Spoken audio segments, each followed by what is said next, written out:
दोस्तों NHPC limited की बात करें तो स्टॉक एक नई तेजी के लिए तैयार हो रहा है। यहाँ पे कुछ बड़ी अपडेट निकल के आ रही है जिसको इस वीडियो के माध्यम से डिस्कस करने वाले हैं। यहाँ पे मैनेजमेंट में भी कुछ बदलाव हुआ है। जैसे कि आपको पता ही होगा NHPC limited hydro electric power plant पे काम करने वाली कंपनी है। इसके अलावा कंपनी का सोलर प्रोजेक्ट भी है और विंड प्रोजेक्ट भी है। यहाँ पे जिस तरह से रिन्यूएबल एनर्जी सेक्टर को सरकार का सपोर्ट पूरा मिल रहा है, ऐसे में एनएचपीसी जैसे स्टॉक को क्या फ़ायदा होगा और पिछले दिनों कैसा इसका प्रदर्शन रहा है और आगे की क्या रणनीति है उसको समझने की कोशिश करेंगे। बड़े फंड हाउस का क्या रुझान है स्टॉक को देखकर डील के माध्यम से समझने की कोशिश करेंगे और क्या हमें एनएचपीसी लिमिटेड में इन्वेस्टमेंट करना चाहिए। लेकिन फ्रेंड उससे पहले अगर आप पहली बार हमारे चैनल पे आए तो चैनल को सब्सक्राइब कर दीजिए, एक बेल आइकॉन दबा दीजिए ताकि जब भी नया वीडियो बने पहला नोटिफिकेशन आपको मिले। वीडियो पसंद आए तो लाइक से जरूर कीजिए। चलो फ्रेंड्स वीडियो स्टार्ट करते हैं। मैं हूँ आपका दोस्त एस बी दवे और हमारे अपने चैनल ऑनलाइन कमाई में आपका बहुत बहुत स्वागत है। तो सबसे पहले बाज़ार की बात कर ले तो आज बाज़ार में हमने काफ़ी अच्छी तेज़ी देखी है।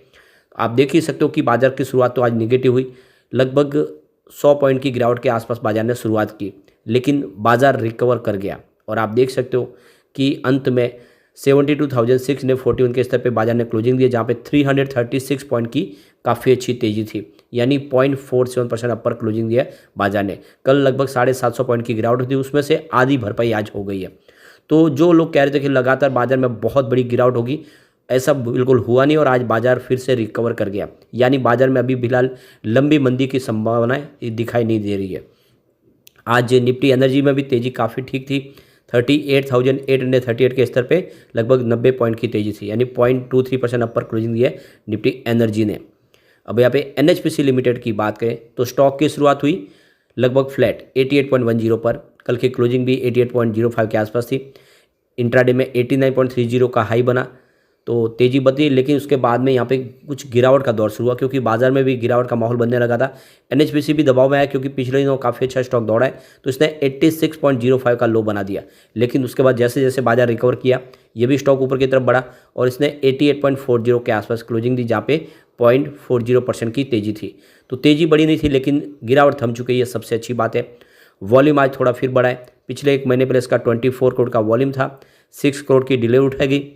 1 वीक पहले 11 करोड़ का वॉल्यूम हुआ, 3 करोड़ की डिलीवरी उठाएगी और कल 9 करोड़ का वॉल्यूम होता, 2 करोड़ का डिलीवरी बेस काम हुआ, लेकिन आज फिर से 11 करोड़ के आसपास वॉल्यूम हुआ। वॉल्यूम काफ़ी अच्छा है। अब इसकी परफॉर्मेंस देखें तो 22 फरवरी को स्टॉक 94.10 के आसपास था, जहाँ पे 1.6% की तेज़ी बनी। 23 फरवरी की बात करें तो क्लोजिंग 91.65 के आसपास रही, जहाँ पे 2.6% की गिरावट हुई। फिर 26 फरवरी को स्टॉक फिर से पॉजिटिव क्लोजिंग देने में कामयाब रहा 92.20 के आसपास, जहाँ पे 0.6% की तेज़ी बनी। फिर 27 फरवरी की बात करें तो क्लोजिंग 90.20 के आसपास थी, जहाँ पे 2.2% की गिरावट हुई। फिर 28 फरवरी को स्टॉक फिर गिरा 88.05 के आसपास है, जहाँ पे 2.4% की गिरावट हुई।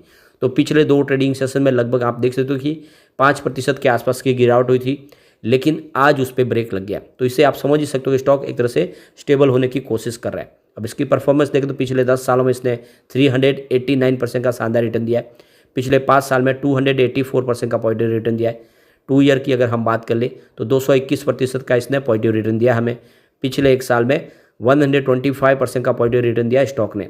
6 मंथ की बात कर ले तो 74% का पॉजिटिव रिटर्न मिला है और पिछले 3 महीनों में यहाँ पे 63% की तेज़ी बनी है। एक महीने के हिसाब से देखें तो लगभग 6% के आसपास का पॉजिटिव रिटर्न है, लेकिन पिछले एक सप्ताह में यहाँ पे लगभग 5% की गिरावट हुई है। ओवरऑल देखें तो स्टॉक फिर से दौड़ने को तैयार हो चुका है। तो यहाँ पे देखो कि मैनेजमेंट में कुछ बदलाव हुआ है। यहाँ पे देख सकते हो कि मिनिस्ट्री ऑफ पावर की तरफ से जो यहाँ पे ये जानकारी दी गई है, ये जो ऑर्डर निकाला गया है 26/2/2024 को, जिसमें आप देखिए राजेंद्र प्रसाद गोयल जो कंपनी के सीएमडी के पदभार संभालेंगे। अब तो 1/3/2024 से आने वाले 6 महीने के लिए वो इस पोस्ट पे अपनी सेवाएं देंगे। तो यहाँ पे राजेंद्र प्रसाद गोयल के पद पे स्थापित होने के बाद देखें तो यहाँ पे जो राजीव कुमार बिश्नोई थे, जो ये अभी तक जो एडिशनल चार्ज संभाल रहे थे, उनका पदभार समाप्त हो जाएगा और इस सीएमडी की पोस्ट पे अब राजेंद्र प्रसाद गोयल होंगे जो इस कार्यभार को आगे बढ़ाएंगे। अब यहाँ पे जो बड़ी अपडेट निकल के आ रही है, करीब 11 पावर स्टॉक ने पिछले दिनों ज़बरदस्त रिटर्न दिया है। अदानी ग्रीन से लेके एनएचपीसी लिमिटेड ने 20% से लेके 110% तक का ज़बरदस्त रिटर्न दिया पिछले 3 महीनों में।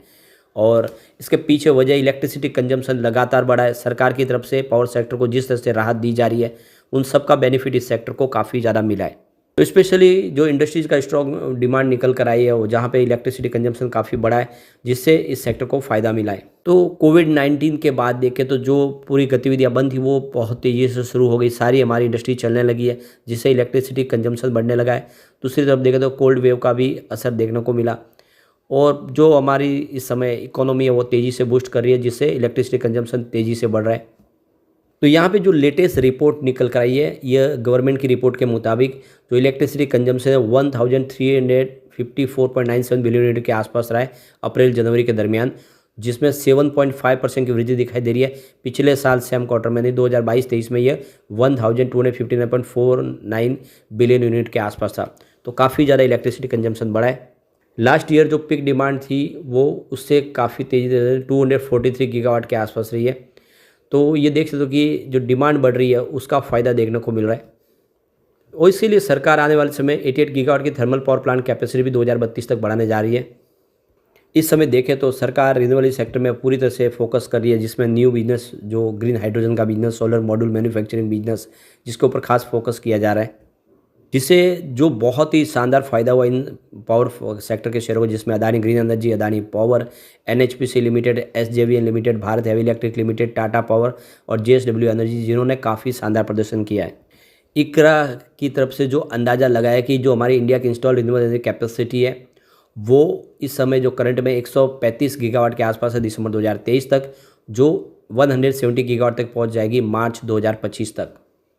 इस समय रिन्यूएबल एनर्जी के मामले में देखें तो पूरे विश्व के अंदर चौथे नंबर की हमारी पोजीशन है और जिसमें large hydro electric power plant भी शामिल हैं।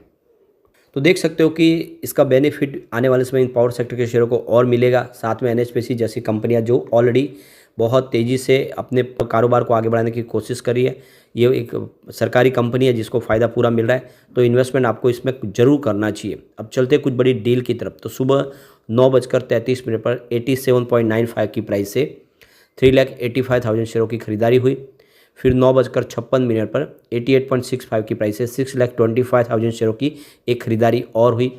तो उसके बाद 10:08 पर 87.55 की प्राइस से 6,76,000 शेयरों की बिकवाली हुई।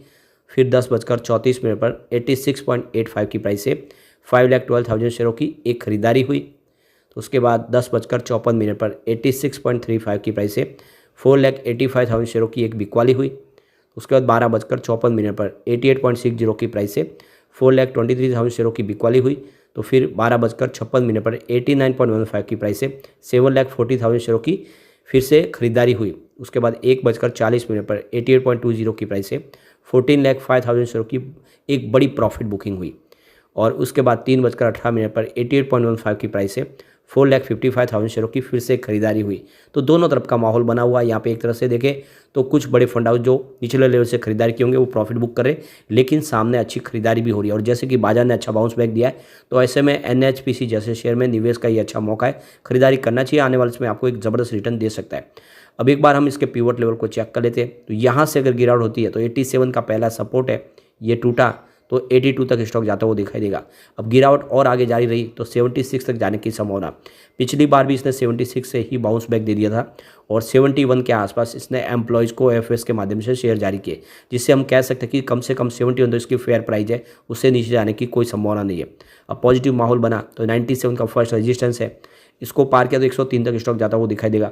तेजी और आगे जा रही है तो 107 तक जा सकता है। वैसे पिछली बार 115 तक जाके आ चुका है। तो इन्वेस्टमेंट आपको करना चाहिए लॉन्ग टर्म का नजरिया लेके। लेकिन फ्रेंड, कोई भी इन्वेस्टमेंट करने से पहले अपने फाइनेंशियल एडवाइजर्स बारे ले लें या अपना खुद का रिसर्च करें, क्योंकि मैंने वीडियो आपके एजुकेशनल पर्पज़ के लिए ही बनाया। वीडियो पसंद आए तो लाइक से जरूर कीजिए और चैनल को सब्सक्राइब कर दीजिए। Thank you friends.